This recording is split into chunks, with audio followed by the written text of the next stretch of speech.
நாங்களும் எல்லா தெருக்களையும் பார்க்க முடிஞ்சது. பலமான எதிர்க்கட்சி நாங்கள் தான் என்பதை நிரூபிக்கிற வகையில் அதிமுக 5000 ரூபா கொடுக்க வேண்டும் பொங்கலுக்கு சோரொட்டியெல்லாம் இருந்துச்சு. அது எல்லா பக்கத்துலேயும் மரியாதைக்குரிய எதிர்க்கட்சி திரு எடப்பாடி பழனிசாமி அறிக்கையெல்லாம் பார்த்தோம். பரவாயில்ல, 5000 கொடுத்தா நாங்கள் சொல்லித்தானே கொடுத்தோங்கிற தம்பட்டை அடிக்கலாம் பார்த்தாங்க.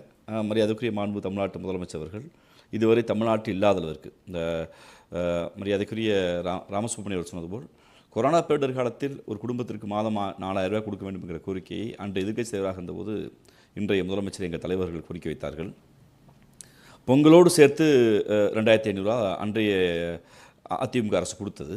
அப்போவுமே நாங்கள் இது 5000 கூட்டணும், பொங்கல் பரிசு 5000 நாங்கள் கேட்கல, கொரோனா பேரிடர் தொகையை கொடுக்கணும்னு சொன்னோம். அதாவது 4000 கொடுக்கணும்னு சொன்னோம்.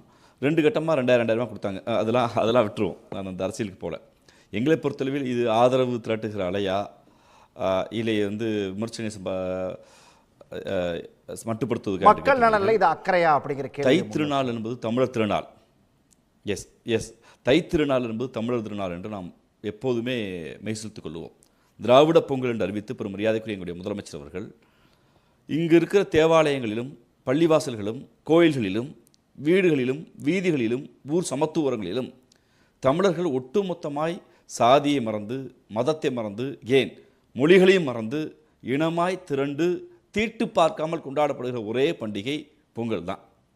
ஏன்னா சில சமூகங்கள் சடங்குகளை தீட்டு பார்க்கிற போது இது பண்பாட்டு பண்டிகை, தமிழ்நாடு எப்போதும் ஒரே பண்பாடாக பொங்கலை கொண்டாடும் என்கிற கொண்டாட்டத்தின் விளைவாக இந்த பொங்கல் இது தமிழர்களுடைய பண்பாட்டு திருவிழா என்பதற்காகத்தான் இந்த பரிசு தொகையை தமிழ்நாடு மக்களுக்கு முதலமைச்சர் அறிவித்திருக்கிறார்.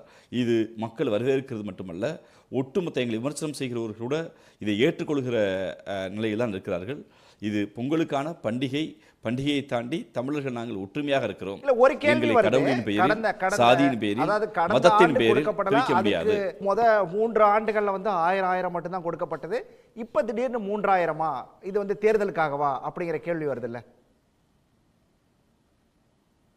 கடந்த ஆண்டு கொடுக்கப்படலைங்கிற வாதம் வைக்கப்பட்டது. ஒன்றை நீங்கள் கவனிக்கணும், இந்தியாவிலேயே எந்த மாநிலமும் இல்லாமல் முதலில் மகளிருக்கான உரிமை தொகையை அறிவித்த அரசு இந்த அரசு. நாங்கள் அறிவித்த போது இங்கு இருக்கிற எதிர்க்கட்சி தலைவர் எடப்பாடி பழனிசாமி அவர்களும் மற்ற மாநிலங்களில் பாஜகவை சேர்ந்தவர்களும் இது சாத்தியமா, இது எப்படி நிதி நெருக்கடியில் மாநிலம் சிக்கிக்கொள்ளால் விமர்சனம் வைத்தார்கள். நாங்கள் அது உரிமை தொகை என்று வைத்தோம். பெண்கள் என்றால் வீட்டுக்குள் சும்மா உட்கார்ந்திருக்கிறார்கள் என்று ஏளன பேச்சு போய் இதோ உங்கள் அண்ணனாக, உங்கள் அப்பாவாக, உங்களுடைய தனையனாக உங்களுடைய அரசு, உங்கள் முதலமைச்சர் உங்களுக்கு மாதம் 1000 ரூபாய் பெண்களுக்கு கொடுக்கிறது, உங்கள் உழைப்பை அங்கீகரிக்கிறது என்று ஒரு புது திட்டத்தை கொண்டு வந்தபோது ஒட்டுமொத்த இந்தியாவும் உச்சி முகந்து கொண்டாடியது. இந்தியாவிற்கு மற்ற மாநிலங்கள் இதையெல்லாம் தொடர்ச்சியாக பின்பற்றினார்கள். அப்போ நிதி நெருக்கடியிலேயும் ஒன்றிய அரசு பணம் தராத போதும் சிறப்பு சலுகைகளை மக்களுக்கு கொடுத்து கொண்டே இருந்தோம்.